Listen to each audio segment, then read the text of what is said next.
Saludos cordiales. Hoy vamos a conversar sobre lo que es la fisiología de la sangre. En este caso, el mismo concepto sobre la hemología aplicada a la medicina veterinaria. Entonces, es parte del estudio de la fisiología médica, en este caso, la fisiología médica veterinaria, aplicada a lo que es todo el proceso de la formación de sangre.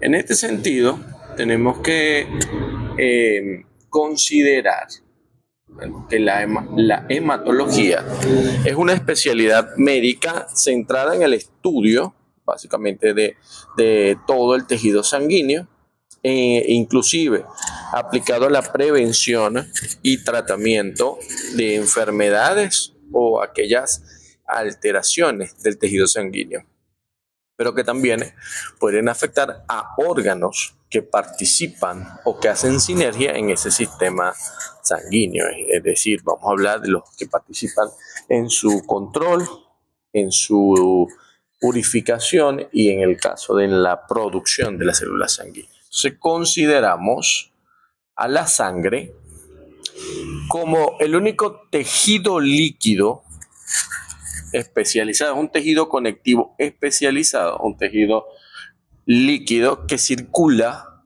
por todo el sistema corporal a través de vasos sanguíneos. Y acá es donde viene lo más interesante, porque ya está con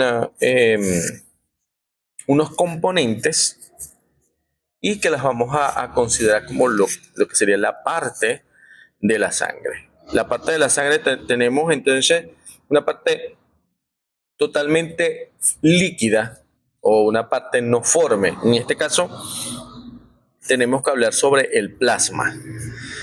El plasma, que es la porción líquida en la cual se distribuye o se solubiliza la parte sólida, ella representa el 5% del peso corporal. Y en realidad, ese 5% del peso corporal, que lo podemos calcular a través del peso de un individuo, podemos tener una idea del volumen circulante de plasma. Pero en particular es el 55% de todo el volumen sanguíneo. Ahora, el plasma, esa parte que cuando tomamos la muestra queda así suspendida, en su composición es 95% agua, líquido completo.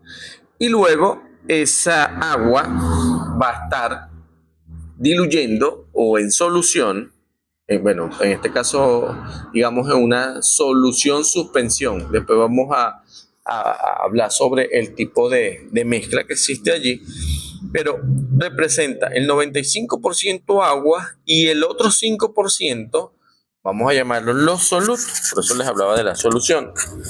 En este caso, tenemos infinidad de moléculas importantísimas. Tenemos glucosa, tenemos proteína. Vamos a hablar sobre el caso de las proteínas principales. Hay lípidos, hay enzimas, hormonas, iones, cationes, productos de desecho, como en el caso, y productos metabólicos, como el caso de la urea. Tenemos vitaminas, tenemos fármacos, y infinidad de sustancias que hay allí. Y luego, la otra parte, el otro 45%, representa entonces lo que sería la parte sólida de la sangre, que corresponde en proporción al 3% del peso corporal. Ahora, todo ese volumen de sangre constituido en ese 45% es lo que nosotros vamos a denominar como el hematocrito y representa el volumen del tejido. En ese 45% del volumen de la sangre vamos a tener los elementos figurados o formes, es decir, aquellos que tienen forma, definición y que pueden ser clasificados según su morfología. Y en este caso tenemos las células rojas, eritrocitos, los leucocitos y los trombocitos. Es la parte mucho más importante. Ahora, la misma sangre va a tener dentro de sus componentes, es decir, a nivel de lo que sería la parte líquida, considerada como el plasma, ese componente plasmático va a estar formado por lo que serían los elementos tanto productos del sistema original, es decir, los elementos orgánicos, y aquellos que no son orgánicos, que dependen de la dieta del animal. En este caso, tenemos el agua para un individuo de 100 kilos, en el caso de un humano, serían 3,5 litros que van a estar circulando, formando parte de lo que se conoce como el volumen total circulante, que se llama la volemia. Y los minerales que son originados por la absorción a nivel de la dieta del animal, o los que son proporcionados. Dentro de los elementos orgánicos que son propiamente producidos, tenemos las proteínas plasmáticas, que van a estar representadas en 7 gramos de proteína por cada 100 ml del volumen. Ahí también tenemos los lípidos en forma de triglicéridos, en forma de ácidos grasos de cadena corta, mediana y larga, carbohidratos de toda la naturaleza, están las hormonas circulantes que trabajan más que todo en el sistema endocrino, tenemos aminoácidos, tenemos gases y tenemos otros productos metabólicos. En conclusión, si evaluamos que la sangre no solamente está formada por esos dos componentes, y en esta imagen pueden ustedes evidenciar el tipo de células circulantes disueltas en esa porción líquida, que le permite como ventaja poder distribuirse en varias zonas del cuerpo y moverse. Entonces, ahí se pueden observar en este esquema de su vista sagital lo que serían estructuras como plaquetas, glóbulos blancos, glóbulos rojos, que están allí, todo en constante mezcla y en constante interacción. ¿En qué? En esa porción que permite su movilidad por su naturaleza líquida, que se denomina como plasma. Y ya sabemos que su principal componente es el agua, que de dónde viene, de la dieta o de la ingesta, y más también de lo que sería el agua metabólica, producto de las reacciones metabólicas del animal. Cada vez que se produce energía, se libera agua, también ATP, y lo que sería los carbohidratos. Hay que recordar la fórmula C6H12O6 y varias moléculas de agua. Esa es el agua metabólica que se produce, que es más utilizada también por los camellos cuando hacen la degradación de la grasa, producen energía y de allí obtienen el agua. Es como si fuese un termito para llevarla, ¿no? Bueno, entonces esos componentes importantes de esas 3 líneas celulares en las cuales se pueden evidenciar lo que sería la producción de las células sanguíneas. Ahora, la hemología veterinaria o la hematología, vamos a referirnos, la hematología, el estudio de la sangre, y la hemología, más que todo, el estudio de la cinética sanguínea. Entonces, para la medicina veterinaria, la hematología es muy importante porque nos permite tener una visión con respecto a lo que es el estatus del animal, bien sea desde el punto de vista endocrino, de defensa, en el punto de vista de transporte, y así podemos evaluar todas las funciones relevantes de la sangre con una simple muestra de sangre. Entonces, aquí también se puede hacer el estudio de la morfología de la célula, eso es lo que se conoce como la citología celular, y se hace a través de los frotes sanguíneos. Bueno, en este caso se pueden analizar, y hay varias técnicas y múltiples equipos que se pudiesen utilizar para tener el análisis completo de esa sangre a través de la muestra. También es importante conocer los volúmenes de sangre extraíbles y que se pueden extraer dependiendo del caso particular de cada animal, para así poder tener una mejor proporción de la muestra y del estudio sin afectar a lo que sería a los individuos. Entonces, es importante considerar esto. Ahora, como la sangre tiene su movilidad, vamos a hablar de lo que sería la teoría básica de la función circulatoria. Entonces, todos los tejidos necesitan ser perfundidos o necesitan ser irrigados. En este caso, el flujo sanguíneo que va a llegar a todos los tejidos corporales están bajo un sistema preciso de control y que va a llevar una relación necesaria a cada uno de los tejidos. Bien, cada tejido en su formato particular va a necesitar una demanda particular de sangre. Por ejemplo, la glándula mamaria en la producción de leche necesita obligatoriamente lo que es la irrigación. Entonces ya va a tener un control especial del paso sanguíneo a nivel de ese tejido. Cuando nos alimentamos o estamos en el proceso de digestión, la mayoría de la sangre se dirige hacia los intestinos para poder tener un espacio importante y poder hacer su función de absorción y transporte. En este caso no se afecta la circulación como tal, pero hay una mejor movilidad. Entonces, para no alterar las funciones de otros órganos, el flujo sanguíneo o la irrigación sanguínea se va a orientar básicamente dependiendo de la demanda de los tejidos. Entonces, hay los microvasos en cada tejido que van a controlar las necesidades. ¿Por qué? Por controles completos, por dilatación o contracción de las venas, vasos, arteriolas o metarteriolas locales.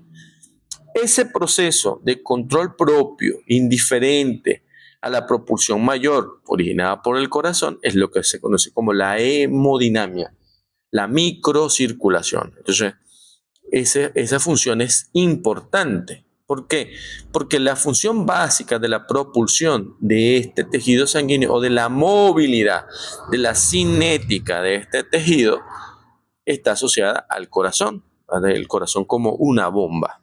Y ese trabajo del corazón como una bomba es lo que se conoce como el gasto cardíaco. Y el gasto cardíaco es la suma de todos los flujos tisulares locales. O sea, va a estar en el control de todo, pese a que existen mecanismos físicos, bien sea por la misma naturaleza de las propiedades físicas que tiene el líquido, en este caso la sangre, que permiten aplicar ciertos factores para que escapen de la propulsión general que otorga el corazón. Entonces, ahí está bajo una función autómata, es decir, bajo el sistema nervioso autónomo. Y necesita de diferentes señales del sistema nervioso para poder entonces tener el flujo o las cantidades suficientes a la circulación. En este caso, cada condición va a estar generando una presión, es decir, la presión arterial controlada de manera independiente en función del flujo sanguíneo local, ¿sí? O el general, que está mediado por el gasto cardíaco. Hay una porción muy importante porque la circulación tiene que llegar a su proceso de transporte de sustancias tóxicas que van a ser excretadas por el órgano principal, que viene siendo los riñones. Y ellos juegan un papel importante en la movilidad de ese volumen. ¿Por qué? Porque ellos pueden producir hormonas que van a controlar la volemia, es decir, el volumen sanguíneo. Y es muy importante porque es la homeostasis de los líquidos. ¿Sí? Entonces, en este caso, cada vaso sanguíneo por el cual va a pasar la sangre va a tener ciertas características. Y en este caso, vamos entonces a considerar el tipo de vaso sanguíneo. Los vasos sanguíneos van a estar orientados en función del control de las presiones por las cuales el flujo sanguíneo pasa por ese lugar. Y en este caso tenemos entonces las arteriolas, que son vasos de distribución de volúmenes importantes. Cómo manejan las arterias manejan grandes volúmenes y están muy cercanas a la propulsión cardíaca, ellas van a soportar mucha cantidad de presión a nivel de la sangre. Ellas son muy poco distendibles, pero son muy elásticas. Poco distendibles para poder soportar la presión y mantener esos gradientes de presión que permitan una mejor distribución de la sangre. Ahora, ellas van bajando en calibres y vamos a hablar sobre las arteriolas. Y en este caso vamos a considerar a las arteriolas como un producto importante, porque ellas, como son básicamente músculo liso, ellas van a estar en este caso irrigadas por el sistema nervioso autónomo. Su función importante va a ser la regulación de la presión arterial y por esto tienen que estar orientadas a lo que sería el control de su diámetro. Un poco más pequeños en su nivel de calibre tenemos a los capilares, considerados los sistemas de intercambio o vasos de intercambio, y acá una pequeña capa de células las van a recubrir, pero por ellos va a ocurrir ese intercambio metabólico entre la sangre y la célula. Su flujo, su caudal se hace menos lento para permitir que este proceso se da. Entonces tenemos las de gran calibre que distribuyen, las de mediano calibre que provocan una resistencia tanto aumentada como disminuida, y las más pequeñas, de diámetros pequeños, que son los capilares, que van a permitir el intercambio. Los capilares se fusionan y van a intercambiarse con las vénulas, para ellas ir drenando hacia unas de gran calibre llamadas las venas. Las venas se consideran el principal sistema de reservorio de sangre, porque en las venas se puede encontrar entre el 60 y el 70% del volumen de sangre circulante. Entonces, las venas, por ser reservorio, son muy distendibles y eso permite que caiga la presión y que pudiesen poder recoger la mayoría de la sangre. Y otro sistema de circulación son los vasos linfáticos, que van a estar en la movilidad principalmente de la linfa, para poder renovar o remover de la circulación lo que sería la proteína importante como la albúmina y aquellas macromoléculas que están interactuando entre las pequeñas estructuras que así lo conforman. Continuando con esa movilidad sanguínea, tenemos que dar ahora término a lo que significa el movimiento. El movimiento continuo de la sangre a través de esos vasos que se acaban de describir, como son las arterias, que aquí tenemos arterias de gran calibre, mediano calibre, bajo calibre. Luego vamos a hablar sobre las venas, capilares y los sistemas de intercambio. Todo esto, toda esta movilidad de la sangre, toda la movilidad de la sangre es propulsada o impulsada por el órgano importante como el corazón. ¿Para qué?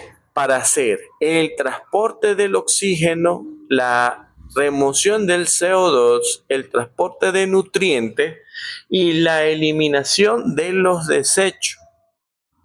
Esto inicia desde la contracción del corazón, como la principal bomba de la sangre, y luego hacia la distribución de cada uno de todos los tejidos.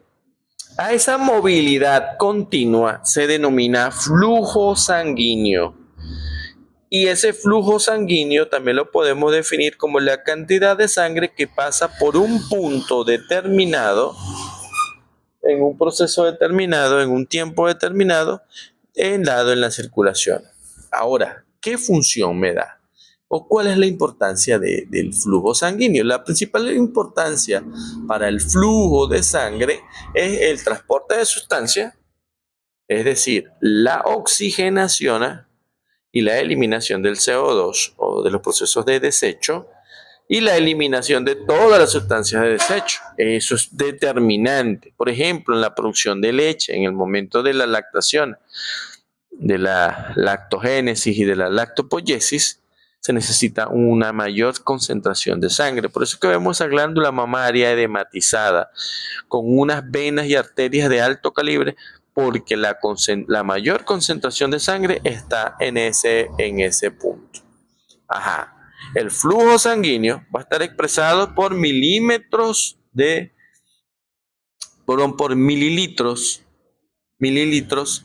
sangre en un tiempo determinado, que sería en un minuto. Dependiendo de la inmensidad, la podemos llevar a litros por minuto. Ahora, el flujo sanguíneo va a estar ¿de qué? Va a estar dependiente, porque la cantidad de mililitros por minuto, el minuto siempre va a estar en un proceso constante, ¿sí? Ahora, los ml van a variar, porque en un momento determinado pueden ser 5 ml por minuto, pero en una demanda importante, digestión, lactación, ejercicio, susto, va a aumentar a 20, 100 y luego vuelve a caer. Todo va a depender de las necesidades del órgano. Eso va a estar regulado a través de la función cardíaca denominada el gasto cardíaco, y esto va a depender de la demanda del tiempo. Ahora, ¿cómo ocurre ese flujo sanguíneo? Uno, el corazón actúa como una bomba impulsando la sangre a través de un sistema circulatorio cerrado que va directamente o proporcional a los procesos de dependencia de oxígeno, es decir, a la oxigenación, también a los procesos de nutrición del cuerpo. Entonces esa circulación debe ir rápido desde todos los sistemas y caer en el pulmón para poder oxigenarse.